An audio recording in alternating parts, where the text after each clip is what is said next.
प्राची ने सर से बात कर ली थी कि मधु निखिल के साथ डांस कर सकती है। ये जानकर मधु बहुत ज्यादा खुश हो गई थी।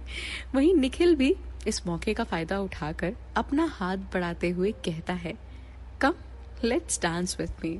मधु ने भी शर्मा कर अपना हाथ निखिल के हाथ पर रख दिया और फिर वो दोनों गाने की मधुर धुन में एक दूसरे के साथ डांस करते हुए खो गए।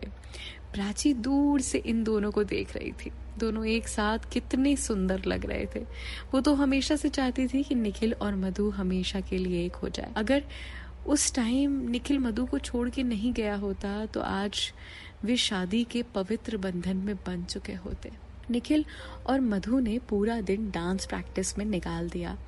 आखिर कल फेयरवेल पार्टी जो थी, ये पार्टी पूरे कॉलेज के लिए एक जश्न था।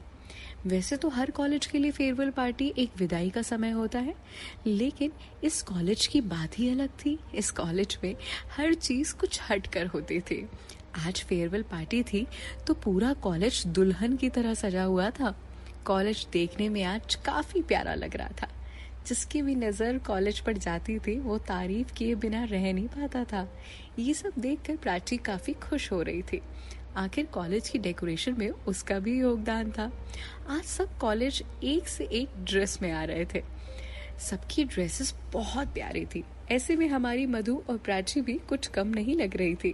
लाइट पिंक साड़ी में प्राची मानो बिल्कुल प्रिंसेस की तरह लग रही थी और मधु वो तो डार्क ब्लू गाउन में गजब ही लग रही थी।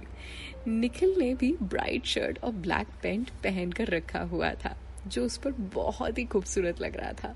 मधु और निखिल की जोड़ी इतनी प्यारी लग रही थी कि जो भी देखता था सबकी नजर लग जाती। फेयरवेल पार्टी शुरू होने वाली थी। ग्राउंड में एक साइड मैनेजमेंट के लिए टेबल और चेयर रखी हुई थी। फेयरवेल पार्टी शुरू होने वाली थी। ग्राउंड में एक साइड मैनेजमेंट के लिए टेबल और चेयर रखी हुई थी तो दूसरी ओर चीफ गेस्ट के लिए। सामने पब्लिक बैठी थी। पार्टी का टाइम हो रहा था और चीफ गेस्ट अभी तक नहीं आए थे। सब कॉलेज के गेट पर उम्मीद भरी नजरों से उनके आने का इंतजार कर रहे थे। 5 से 5:15 हो गया पर चीफ गेस्ट अब तक नहीं आए। ये देखकर शेट्टी सर प्राची को साइड में लेकर जाकर बोले, चीफ गेस्ट क्यों नहीं आए? तुमने उन्हें मेल किया था ना? प्राची परेशान होते हुए बोली, सर मुझे नहीं पता वो क्यों नहीं आए, पर मैंने उनसे खुद बात की थी और रिक्वेस्ट भी की थी और उन्होंने मुझे भी कहा था कि वो जरूर आएंगे, पर मुझे कुछ समझ नहीं आ रहा कि वो अभी तक आए क्यों नहीं। प्राची इतना ही बोल पाई तभी कॉलेज में हल्ला होने लगा, चीफ गेस्ट आ गए, चीफ गेस्ट आ गए। ये सुनकर प्राची ने कॉलेज के गेट की ओर देखा जहाँ अमन रायजादा को देखकर पहली बार प्राची को कुछ तो हुआ था।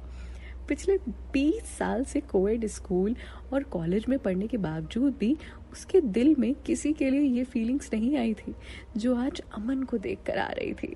लाइट ग्रे कलर का कोट, जी हाँ, अमन रायजादा ने आज लाइट ग्रे कलर का कोट पहना हुआ था। स्टाइलिश शूज उसके पैरों में और चश्मा उसकी आंखों पर था। उसके बॉडीगार्ड उसके पीछे पीछे चल रहे थे। उनके आते ही कॉलेज का मैनेजमेंट स्टाफ और एमडी भी उनके स्वागत में लग गए। प्राची भी उनके स्वागत के लिए गई और अपने हाथ अंदर कॉलेज की ओर दिखाकर बोली, वेलकम सर। प्राची को देखते ही अमन रायजादा हैरान होते हुए बोला, तुम?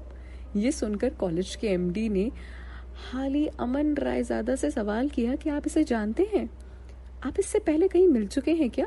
ये सुनकर अमन रायजादा अपनी पॉकेट से हाथ निकालकर बोला, नहीं नहीं, बिल्कुल भी नहीं, ये हमारी पहली मुलाकात है। प्राची अमन रायजादा के मुंह से ये बात सुनकर हैरान हो गई। अमन रायजादा ने झूठ क्यों बोला? उन्होंने कॉलेज के एमडी से ये बात क्यों छुपाई कि वो दोनों पहले मिल चुके हैं?